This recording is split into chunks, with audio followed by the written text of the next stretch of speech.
Nascido em Nuremberg, Albrecht Dürer era filho de um talentoso ourives, de quem herdou a paciência e o olhar cirúrgico para os detalhes.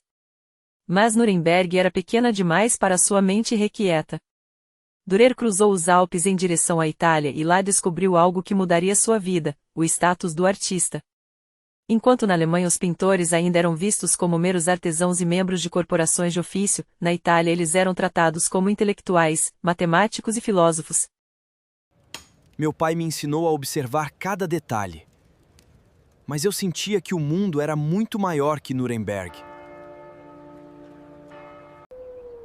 Estou atravessando os Alpes, porque ouvi dizer que na Itália, artistas são tratados como gênios. Aqui os artistas não são apenas artesãos. São matemáticos, filósofos e pensadores. Este pequeno AD vai viajar por toda a Europa antes mesmo de eu chegar lá.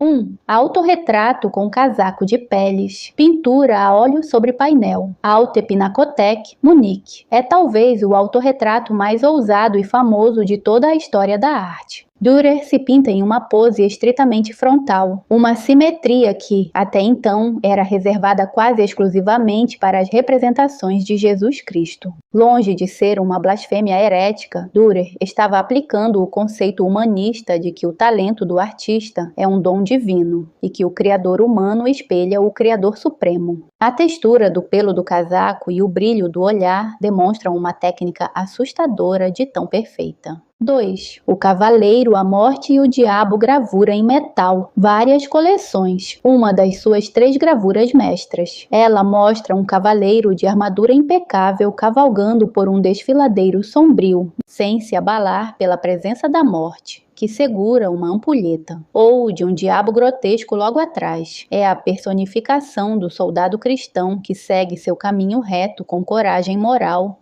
ignorando as tentações e o medo da mortalidade. A anatomia do cavalo e os detalhes da armadura mostram o auge do controle de Dürer sobre a goiva e o metal. 3. Melancolia e gravura em metal. Várias coleções. A obra mais enigmática e psicológica de Dürer representa o temperamento melancólico, associado na época aos gênios e aos artistas. A figura alada está cercada por ferramentas de construção como esquadro, compasso e balança, mas está paralisada, incapaz de agir. É um verdadeiro autorretrato espiritual do artista. Dürer expressa a frustração do gênio humano que, apesar de ter toda a matemática e o conhecimento do mundo, simbolizados pelo quadrado mágico na parede, esbarra nos limites do conhecimento e na impossibilidade de alcançar a perfeição divina. 4. Lebre aquarela e guache sobre papel. Museu Albertina, Viena. Um estudo da natureza feito com uma fidelidade quase fotográfica. Séculos antes da invenção da câmera, Dürer foi um dos pioneiros a tratar estudos da fauna e da flora como obras de arte independentes e acabadas, e não apenas esboços para fundos de quadros. O reflexo da janela na pupila do animal e a textura individual de cada fio de pelo mostram o profundo respeito humanista de Dürer pela criação natural. 5. As mãos que rezam desenho a tinta e giz sobre papel azul. Museu Albertina, Viena originalmente, este era apenas um estudo preparatório para as mãos de um apóstolo em um retábulo destruído pelo fogo. Acabou se tornando um dos ícones religiosos mais reproduzivos do mundo ocidental. A força do desenho reside no realismo implacável. Não são mãos idealizadas de um anjo. São mãos desgastadas pelo tempo, calejadas pelo trabalho, o que confere à prece uma dignidade profundamente humana, terrena e sincera. 6. Os 4 Apóstolos. Pintura a óleo sobre painel. Alte Pinakothek, Munique. O testamento pictórico de Dürer, pintado nos seus últimos anos de vida e doado por ele mesmo à cidade natal de Nuremberg. Representa os santos João, Pedro, Marcos e Paulo. Esta obra é a resposta direta de Dürer à reforma protestante, da qual ele era simpatizante. Ele coloca São João e São Paulo, os pilares teológicos do protestantismo, em primeiro plano.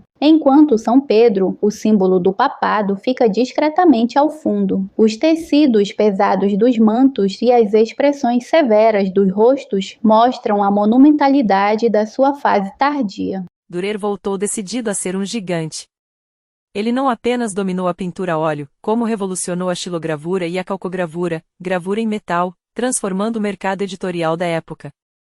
Ele foi, essencialmente, um dos primeiros artistas globais da história. Assinava suas obras com o famoso monograma AD, uma das primeiras marcas registradas do mundo, e vendia suas estampas por toda a Europa. Vaidoso, genial e profundamente melancólico, ele elevou o desenho ao status de arte maior e investigou a geometria e as proporções humanas até o fim da vida. Se Deus criou o mundo, o artista também cria algo novo com as próprias mãos. O verdadeiro herói continua avançando, mesmo quando a morte e o medo cavalgam ao seu lado. Quanto mais eu aprendo, mais percebo o quanto ainda está além da compreensão humana. Se minhas obras sobreviverem ao tempo, então minha voz continuará falando através delas.